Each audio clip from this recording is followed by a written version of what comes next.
The Constitution of India, Part 5, The Union, Chapter 2, Parliament, Officers of Parliament.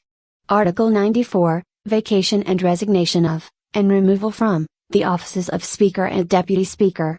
A member holding office as Speaker or Deputy Speaker of the House of the People, A, shall vacate his office if he ceases to be a member of the House of the People, B, may at any time, by writing under his hand addressed, if such member is the Speaker, to the Deputy Speaker, and if such member is the Deputy Speaker, to the Speaker, resign his office, and, C, may be removed from his office by a resolution of the House of the People passed by a majority of all the then members of the House, provided that no resolution for the purpose of clause C shall be moved unless at least 14 days' notice has been given of the intention to move the resolution, provided further that, whenever the House of the People is dissolved, the Speaker shall not vacate his office until immediately before the first meeting of the House of the People after the dissolution.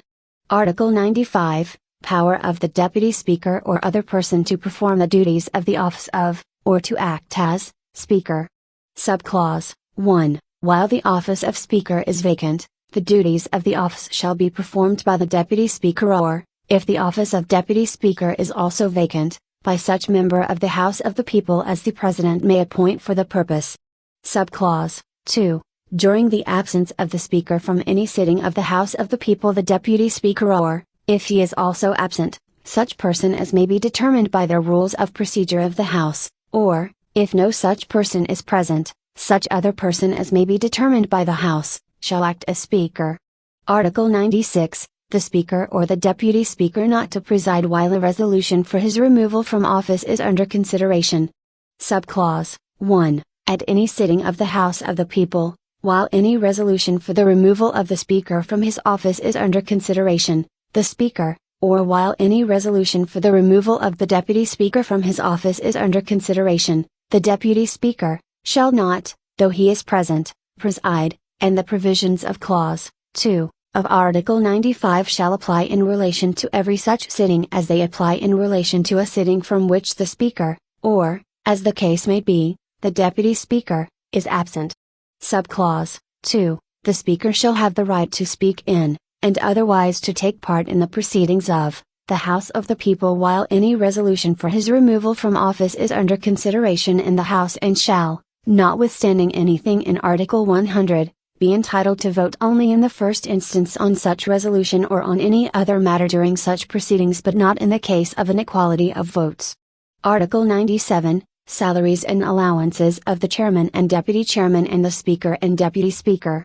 There shall be paid to the Chairman and the Deputy Chairman of the Council of States, and to the Speaker and the Deputy Speaker of the House of the People, such salaries and allowances as may be respectively fixed by Parliament by law, and, until provision in that behalf is so made, such salaries and allowances as are specified in the second schedule. Article 98, Secretariat of Parliament. Subclause 1. Each House of Parliament shall have a separate secretarial staff, provided that nothing in this clause shall be construed as preventing the creation of posts common to both Houses of Parliament. Subclause 2. Parliament may by law regulate the recruitment, and the conditions of service of persons appointed, to the secretarial staff of either House of Parliament. Subclause 3. Until provision is made by Parliament under Clause 2, the President may, after consultation with the Speaker of the House of the People or the Chairman of the Council of States, as the case may be, make rules regulating the recruitment, and the conditions of service of persons appointed, to the secretarial staff of the House of the People or the Council of States, and any rules so made shall have effect subject to the provisions of any law made under the said clause.